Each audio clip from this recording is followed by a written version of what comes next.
Welcome, dear friends, to a fascinating journey into the past, into the world of ancient Roman cities in Britain. Nearly 2,000 years ago, when the Roman Empire extended its reach to the edge of the known world, it brought with it roads, architecture, baths, temples, and cities.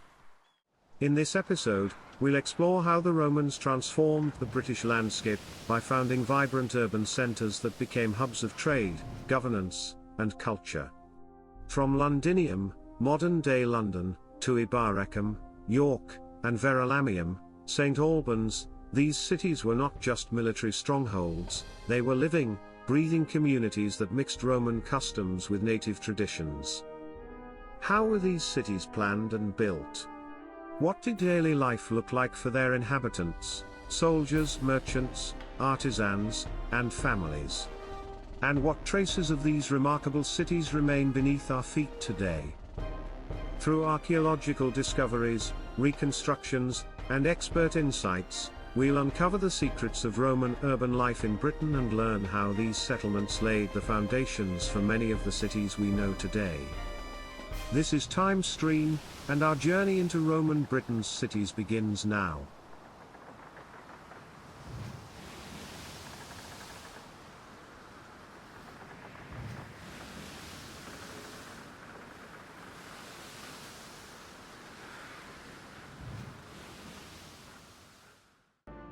So the Romans invaded in AD 43. It was under Emperor Claudius, and they firstly rode up the River Thames, and they had sort of flat-bottomed boats, so they weren't very deep keel, and they got as far as where we have the City of London today. In those times, the River Thames was a lot wider. In fact, where we are now, the River Thames, the Abbey Wood, would be about sometimes a mile wide, and but there weren't any sort of walls containing it, and so it was a lot shallower because of that. And but it was on the high tide. That's as far as the boats could get on the high tides, bringing them upriver, you know. And so that's why they sort of built a sort of a trading base there for trading, and also there's a bridge built across the river. The first London Bridge, that was built in AD 52, and you'll still find the wooden staves in the on the banks either side at low tide. These little like wooden spikes, the remains of the bridge. If you look, they're from actually Roman times. But in Magnus and Martyr Church, on the north side, where the previous bridge used to be, running next to that church, there's actually a model of what it used to look like, made of wood in fact, which is worthwhile having a look at. Their idea was to really sort of take over areas which could provide agricultural production, like Kent. This time the Romans enjoyed rapid military success, but gradual advance through southern England and Wales was halted in AD 60 by the rebellion of Boudicca, Queen of the Iceni of East Anglia, incensed by the brutality of the conquest. The revolt was suppressed, but not before three recently founded Roman cities, today known as Colchester, St. Albans and London, had been burnt to the ground. The Roman military was one of the most effective and sophisticated fighting forces in the ancient world, contributing significantly to the expansion and maintenance of the Roman Empire. At its core, the Roman army was known for its discipline, organization, and innovation, which enabled Rome to dominate its enemies for centuries. The Roman military was composed primarily of legions, each consisting of roughly 4,000 to 6,000 soldiers, known as legionaries. These soldiers were Roman citizens who underwent rigorous training and served for extended periods, often up to 25 years. Legions were subdivided into cohorts, centuries, and smaller tactical units, allowing for flexibility and precise control on the battlefield. In addition to citizen soldiers, Rome employed auxiliaries, non-citizen troops recruited from the provinces. These forces provided cavalry, archers, and specialized units, complementing the heavy infantry of the legions. Upon completion of their service, auxiliaries were often granted Roman citizenship, serving both military and social integration goals. Roman military success was not solely due to manpower. Roman engineers built fortified camps, siege weapons, and infrastructure like roads, which enabled rapid troop movement and logistical efficiency. The use of standardized weapons and equipment, such as the gladius, short sword, pilum, javelin, and scutum, shield, further enhanced combat effectiveness. Leadership and strategy also played key roles. Roman generals like Julius Caesar and Scipio Africanus demonstrated remarkable tactical skill, often turning the tide of battles against numerically superior foes. Over time, the Roman army evolved, especially during the imperial period. Reforms by leaders such as Marius and Diocletian professionalized the army and adapted it to new threats. In summary, the Roman military structure, adaptability, and discipline were fundamental to Rome's rise and endurance as a superpower in the ancient world. The army of the province consisted, from the time of Hadrian onward, of 3 legions, the 2nd at Carlion, the 6th at York, and the 20th at Chester, for a total of approximately 15,000 heavy infantry. In addition, there was a large but uncertain number of auxiliary troops of the 2nd grade, organized as infantry or cavalry, each 500 or 1,000 strong, and posted in castella, or small forts nearer the frontier than the legions. The legionary fortresses were large rectangular enclosures of 50 or 60 acres surrounded by strong walls. Traces of these can still be seen in the north and east town walls of Chester, at the eastern and western angles of York, and on the south side of Carlion. The auxiliary castella were likewise square or oblong in shape, but varied from 3 to 6 acres according to the size of the regime and the need for stabling. Of these, about 100 are known.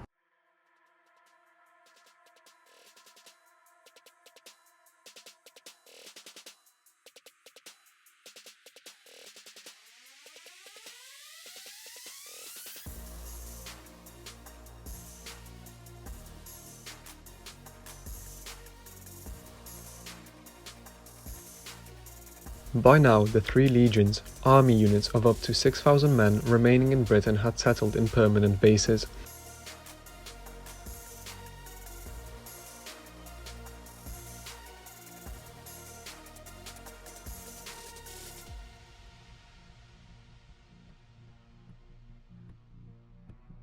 Auxiliary troops were scattered in smaller forts, mostly across northern England and along Hadrian's Wall.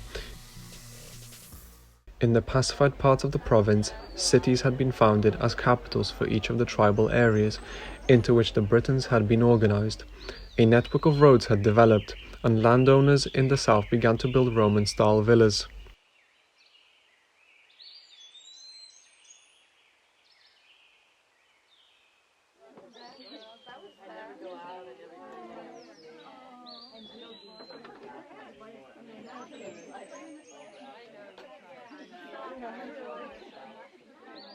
Behind the formidable garrison, sheltered from barbarians and in easy contact with the Roman Empire, stretched the lowlands of southern and eastern Britain. There Roman culture spread. In the lands looking onto the Thames estuary, Kent, Essex, Middle Essex, the process had perhaps begun before the Roman conquest. It was continued after the event, and in 2 ways. To some extent it was encouraged by the Roman government, which founded towns settled with Roman citizens, generally discharged legionnaires, and endowed them with franchise and constitution like those of Italian municipalities. It developed still more by its own volition. The coherent civilization of the Romans was accepted by the British tribal notables, and it was by the Gauls with something like enthusiasm. Under New Romans, many towns such as Colonia and Municipia were founded. In several cases, their position had been occupied as winter or summer quarters by the aboriginal inhabitants. The choice of the site being determined by the contour of the hills, the convergence of trackways, or the proximity to the sea or rivers. 56 Roman towns were enumerated by Claudius Ptolemy. They formed centers of Roman authority, law, commerce, and civilization. The conquerors, to a very limited extent, were able to introduce their own literature. Amongst others, the free inhabitants of Eboracum and Verulamium enjoyed the coveted rights to Roman citizenship.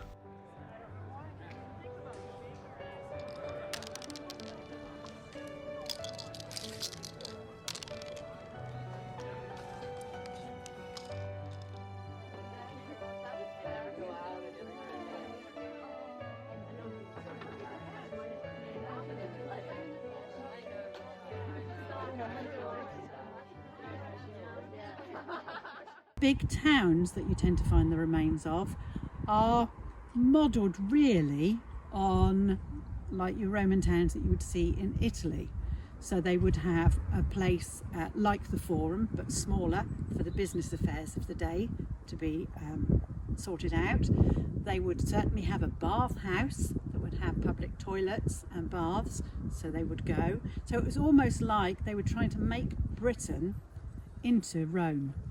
And in certain places it worked. So if you go to the Fishbourne Palace, down in the Fishbourne area by Emsworth, beautifully made, a huge palace.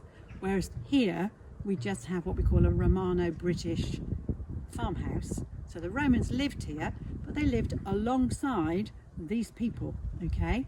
So again, like I said, the information we get is mainly what the Romans have written about them. And we always get the school children to stand here and think what it was like for these guys to look out the door and see those little round huts.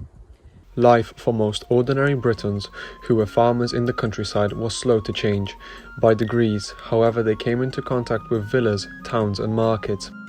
Here they could exchange their produce for Roman-style goods and see people dressing and behaving in Roman ways. Rome grew into an empire, in part because of how it treated the people it conquered. After adding a new territory to the empire, Rome extended the rights of the citizenship to the people they conquered. The Roman Empire expanded through the use of force, it's true. Once the new people became citizens, however, they were Roman, no matter where they called home. One way that Rome controlled newly conquered populations and bound people to Rome was by building Roman towns throughout their empire. In doing so, they also extended a distinctly Roman way of life.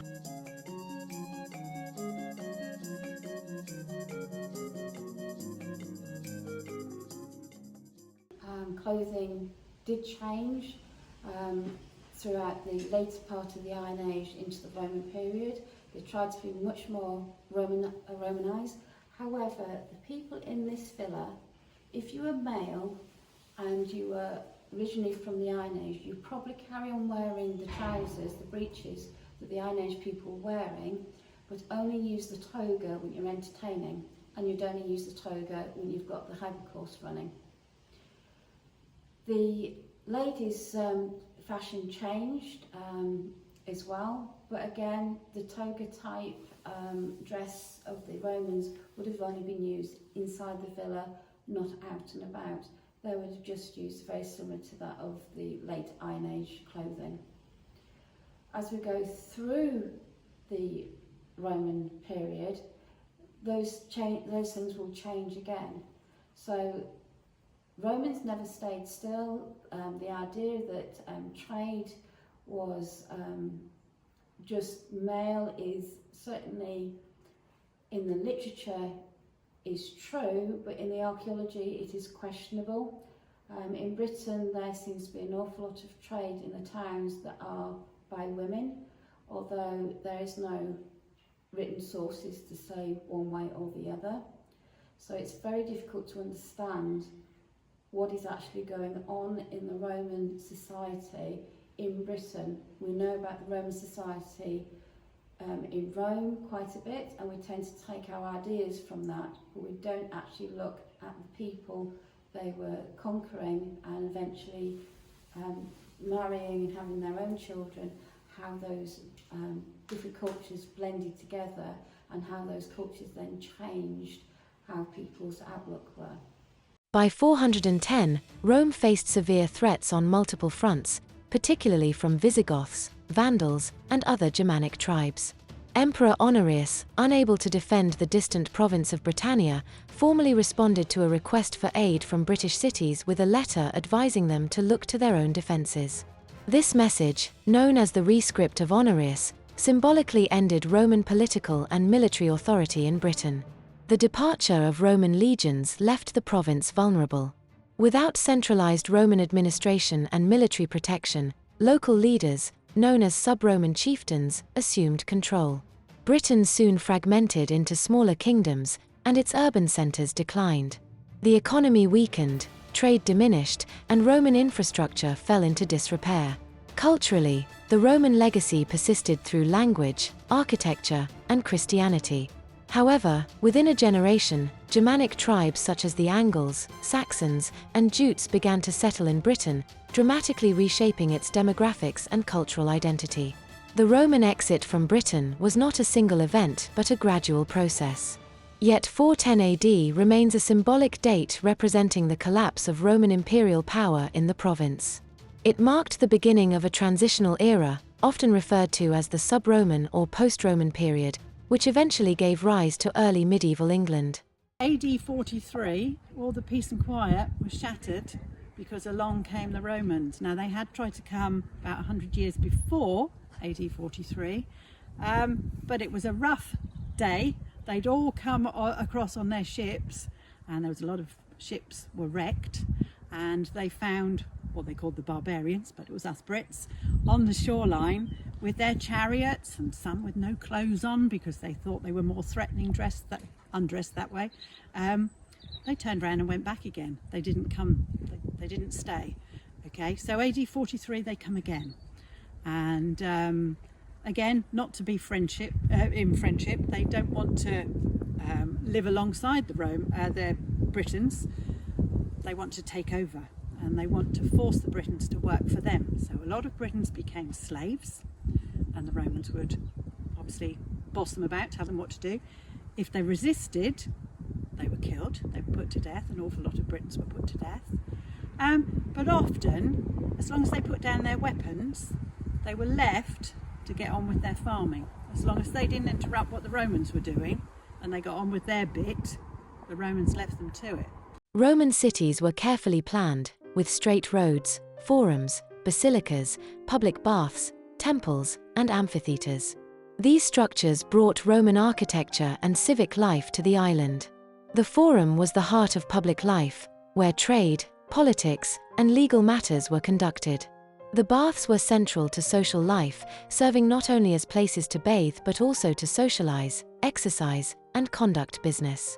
The population of these cities included Roman officials, merchants, soldiers, craftsmen, and native Britons who adopted Roman lifestyles. Latin became the language of administration, although many Britons likely continued speaking their native tongues at home. Roman religion was widely practiced, but over time Christianity also gained influence, especially in the later Roman period. Domestically, wealthier Romans lived in villas or well-appointed townhouses, often decorated with mosaics and equipped with running water and heating systems like hypocausts. Most urban dwellers, however, lived in simpler homes and worked in trades or markets. Economically, cities in Roman Britain thrived through trade, both within the province and with the broader empire. Goods such as pottery, wine, olive oil, and luxury items flowed into Britain, while local products like grain, wool, and metals were exported. Despite being on the empire's edge, the cities of Roman Britain offered a relatively sophisticated lifestyle that mirrored the cultural and civic values of Rome. This Romanized way of life persisted until the early 5th century, when imperial control declined. As we conclude our journey through the ancient Roman cities of Britain, we are reminded of how deeply the Roman legacy is woven into the fabric of modern life. These cities, once centers of power, commerce, and daily activity, left behind roads, walls, and stories that still shape our landscapes and identities. Through ruins and artifacts, we glimpse a world that was organized, diverse, and forward-looking. Thank you for joining us in uncovering the history beneath our feet. Until next time, keep exploring, keep questioning, and keep discovering the past. This is Time Stream. See you next time.